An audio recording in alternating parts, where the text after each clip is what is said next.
First, live, local. This is Fox 12 Now. Everyone, I'm Greg Nibbler. This is Fox 12 Now. As always, thank you for joining us. We are streaming live on YouTube, Facebook, our website, and our app. So lots of places to find this and lots of places to watch these segments after we go through them. So thanks for being a part of this. Right now, we are talking about something, well, really we all deal with, and that is cyber threats. Cyber threats can come in a million different shapes and forms, but it's something that we all go through. And usually we talk about the particularly vulnerable being some of maybe elderly people or people who are not used to necessarily being online and going through some of those processes, but really it affects all of us, and that includes children. And that's what we're discussing right now. It's based on a report that came out, and joining us, we have Pete Nicoletti, who, as always, is here to provide us with a lot of information and knowledge, including ways to protect yourself and children from some of these cyber threats. So, Pete, thanks for being here. I appreciate it. This is a really critical topic, especially since the statistics are bad and they're getting worse. So we need to really talk about this and address this problem head on, Greg.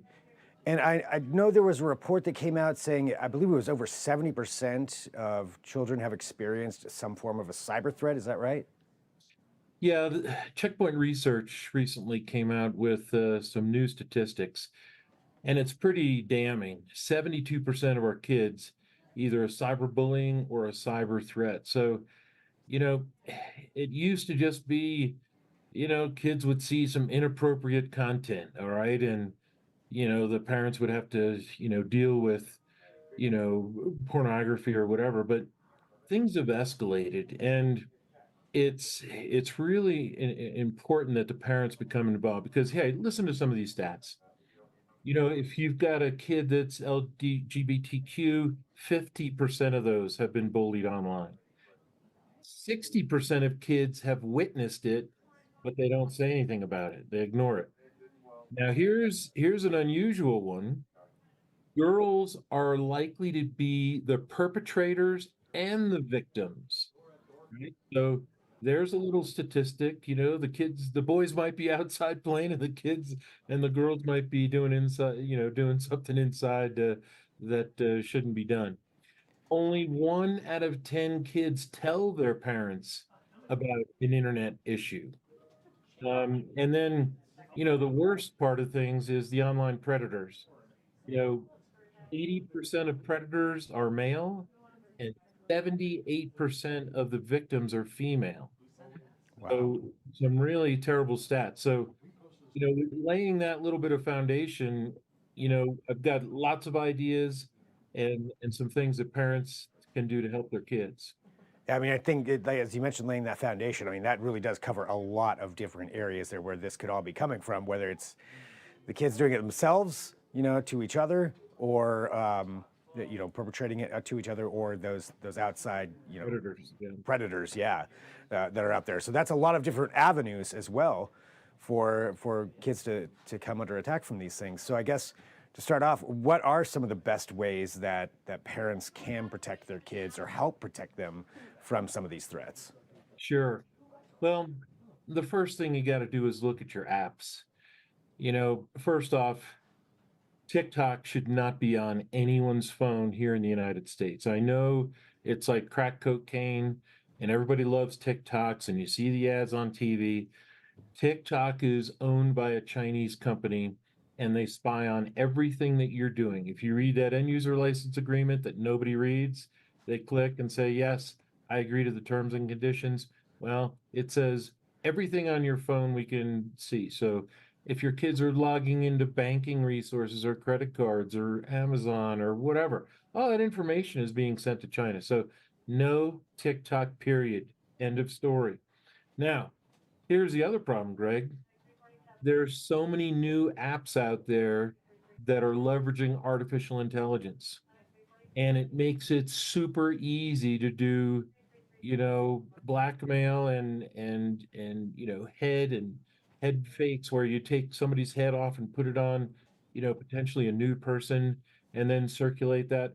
Well, it's so easy, it's so quick that there's no technical ability required. And what the kids are doing is They think it's a joke, but they don't realize the internet is forever. All right. And once you do this, you're really hurting a kid's life.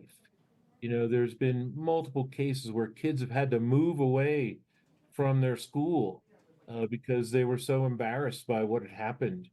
It's not just celebrities dealing with this, it's kids. So the parents really need to get involved. So lots of ideas on parents.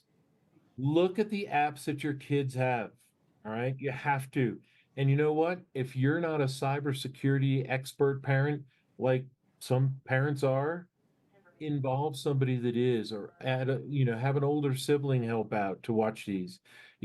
When you and I, Greg, grew up, did we have cell phones? We still made it out alive, right?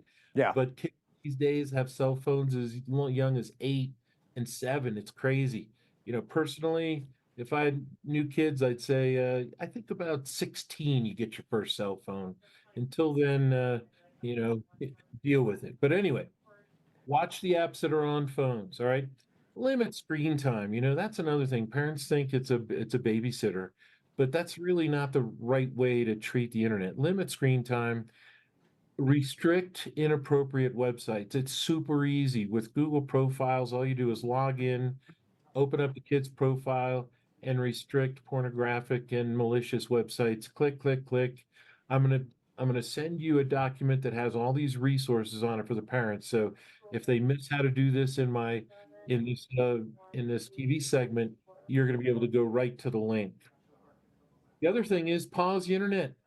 When it's dinner time or when it's late at night, the internet should be turned off, and you can do that through your router. You can do it through your profile or whatever. So get those restrictions in place. Now, here's where things get really interesting. Consider surfing the internet in a family space rather than in the privacy of a bedroom. If your kid knows that you can look over the shoulder at any point, they don't go to the bad places. So consider making that a public thing and glance over every once in a while. You know, check your friends list or check your kids list for friends. See who they have on Instagram or Facebook or whatever their social media platform is. Make sure you know who their friends are. And here's the other thing, friend profiles can absolutely be faked, right? So if you see somebody new pop up there, you better find out who they are and make sure they're linking to a real person that can be verified, because there's a lot of cases out there where there's shenanigans going on. Look at their internet traffic history. Look what websites they've gone to. Go to the browsing history and see what's going on. And here's the thing, if you find something, even before you find something, have the conversation with kid, have an open conversation, an honest conversation. You've got to be a parent, even if you're not technically savvy, you've got to control and manage what they see on the internet, because there's a lot of bad things happen. So have those conversations, talk about online safety. I personally speak at high schools all the time. There's always going to be an internet expert or a resource officer or somebody at your school. So if the parent is not quite savvy enough, reach out to your school for resources. They're going to be sure to help. And then, of course, the resources that you and I are going to publish online are going to help as well. And I think those are all really, some really great advice there too, because if the parent isn't savvy, maybe they don't know how to handle that on the router or restrict things. There's a lot of educational sources for that kind of information. Now, is there a particular age range that you're talking about with all these recommendations? Man, it goes all the way down to, Hard. kids are getting on, my neighbor's kids are 4 years old. They're playing games online, and without those limits of what websites they can go to, with just a simple misspelling, they can go to a site that they shouldn't be seeing. The other thing that happens a lot, Greg, is people are over posting on social media. You're hearing about deep fakes, with blackmail and ransom, and it's because the criminals see that people are over posting on the internet and on social media, and they gather up those information. They know your grandparents' names, your kids' name. They know the school that you go to. They know the after school hamburger place you go hang out at. So when these people craft their targeted conversations, they know all this stuff about you. So it seems like they're familiar with you, and they that's the way they break into your world. So, review those websites, check on see, here's the other thing, watch for changes in behavior. This is one of the interesting statistics out there. If your kid's getting bullied, cyber bullied, they may not want to get on the computer. They may be afraid of logging in and seeing what people are saying. So look for those subtle changes in behavior, talk to your kids, have the school help you with resources. And then here's another one, emphasize the lack of credibility on the internet. You know, it's no longer, if it's on the internet, it's true. If it's on the internet, it might be true, but we're seeing a lot of deep fakes. We just had a huge thing with Taylor Swift, all kinds of crazy nonsense with pornography and stuff that's popped out. We've had all kinds of fake news articles that are, obviously in an election year, things are going to get crazy. And then there's things that are targeted specifically to kids for them to open up. So watch their email, make sure. And here's another thing, Checkpoint is a free tool. It's called Zone Alarm. I'll make sure you get that link in your resources. Sign up, get it for a free year for 5 devices. Put it on your phone and your kid's phone and your kid's laptop and your kid's tablet or whatnot. And that'll protect them from going to malicious websites. It'll protect them from sharing passwords from one site to the other, so that if that one site's hacked, not all your kids' websites are going to get hacked. So, some enterprise level features that your kids should start understanding today. And the one thing, Greg, that I really need to emphasize is, and I said it a minute ago, the internet's forever. So if a kid makes a mistake and does something bad, the evidence is out there forever. So when I'm hiring cybersecurity experts, if they have a little black mark like this on their record, I move on. And that's what a lot of companies are doing. They don't want to have employees that have done, silly things out on the internet. They Google them, they search for them, and if they see, stupid, embarrassing things, they don't want them part of the program. So really, that's one of the main things that parents need to stress is, you know, this isn't, you know, this isn't your father's world where the internet didn't exist and it wasn't forever. It is forever now these days, Greg.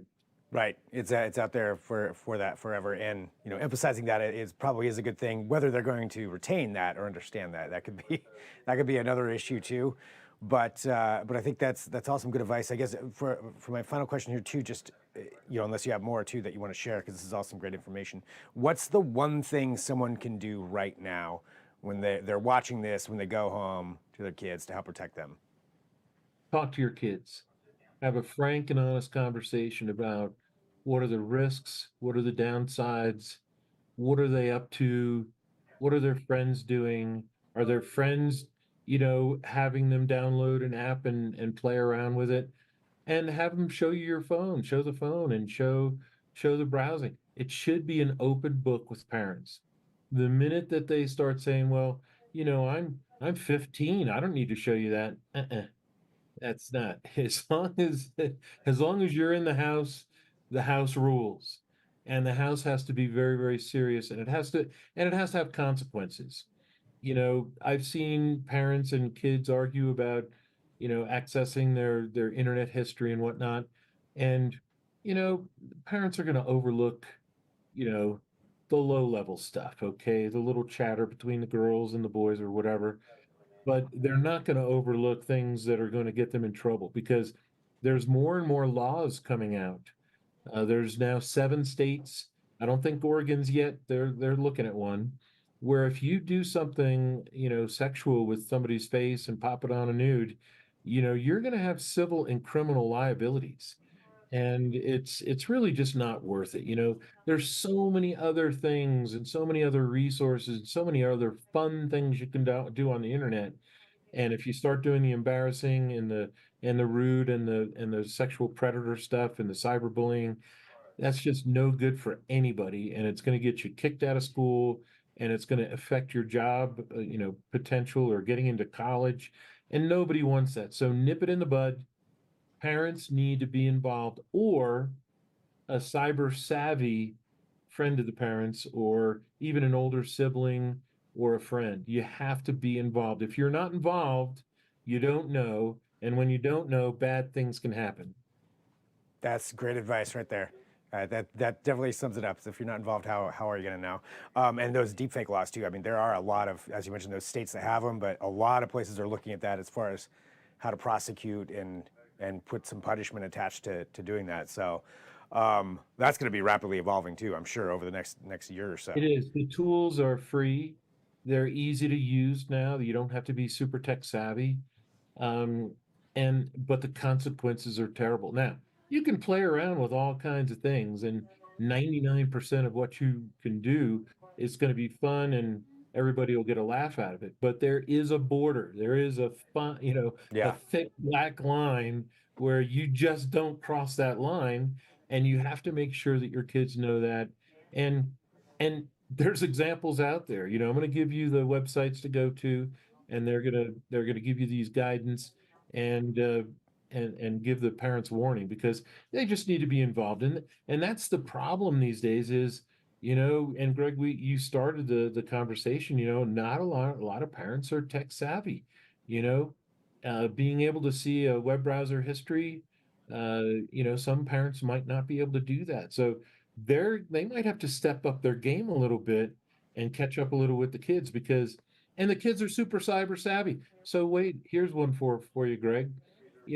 What I'm seeing a lot of kids do is break their VPN, that their school puts in, and break which Wi-Fi router they use.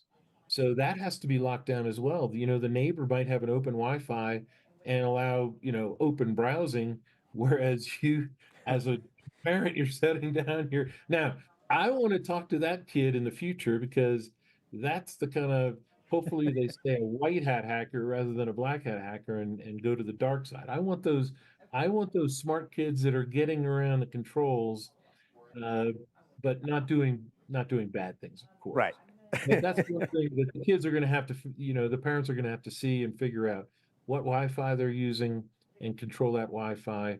And really, here's the thing, it's tough, these days, uh, with parents. My wife and I disagreed on corporal punishment. I grew up with a spank every once in a while, and I turned out pretty good. She was not spanked. But I can tell you, parents have to be on the same page, and they have to be involved. Otherwise, the police or the school administrator is going to knock on the door one day, and the parent's going to say, "I didn't know that that was happening." And that's the worst feeling for a parent to have, is your kid's in trouble and you had no indication at all because you could have nipped it in the bud. There we go. That sums it up right there. Well, Pete, thank you very much, as always, for joining us to talk about this. And just real quick, where can people go? We'll get some of those resources, but where's the place that you recommend to go? CISA, CISA, the Cybersecurity Awareness Program that the government runs, has parent and educator resources. They've got some PDFs that you can print out, that give you guidelines on how to talk to your kids. It also shows you how to check that browser history. It talks about authorized applications and unauthorized applications. And I'm also going to give you this Forbes article. It's called "The Ultimate Guide to Kid Safety Online," that I found had a lot of good links. And I'm also going to give you that free zone alarm program that you can protect your email, and protect your phone, and protect your laptop, or whatever Android tablet, against those kind of malicious threats. Now, it's not going to prevent you from creating shenanigans, but it's going to prevent you from going to websites that might not be age appropriate, and certainly going to prevent you from going to websites that are malicious. Perfect. Pete, thank you very much, as always, for being here on the show. I always appreciate your insights and knowledge on this. So for everybody out there, feel free to share this segment as well. For anybody who needs to be seeing this or hearing this or learning about this. And Pete, man, thanks for being here with us. My pleasure. Hope this helps. Yep, it does. Thank you. I'll talk to you soon. Great. Bye. And for everybody joining again, this is Fox 12 Now. So we start live streaming here every weekday, starting at 1 p.m. Pacific. And I know there are some other breaking news that is happening as well, talking about some of the fentanyl crisis that's going on here in Portland and some announcements that came out with that. So we'll have a recap of that coming up here in just a little bit. But if you're watching live, you're on YouTube or Facebook or website or apps, or you're watching this after the fact, which are all great places to go check out these segments. We cover a lot of different topics here on this show, so I appreciate you being here. Feel free to share that, as I mentioned. If you're watching on social media, you're going to see this end. I will be over on the website and the app. So Fox 12 Oregon, download that app. It's a good app to download. You can watch a lot of our news programming on there, and you can watch a lot of it after the fact, so on demand, essentially, like all these Fox 12 Now segments. But I will be live over there here shortly, so join me there. If you're on YouTube and Facebook, I'll be back in just a little bit. You'll get a notification pop up when I am, and we're going to try to get you some more details on what these big announcements were here with the tri-government announcement regarding the fentanyl crisis. So that's coming up here in just a little bit. But I will see you over on the apps and the website right now. I'm Greg Nibbler. This is Fox 12 Now.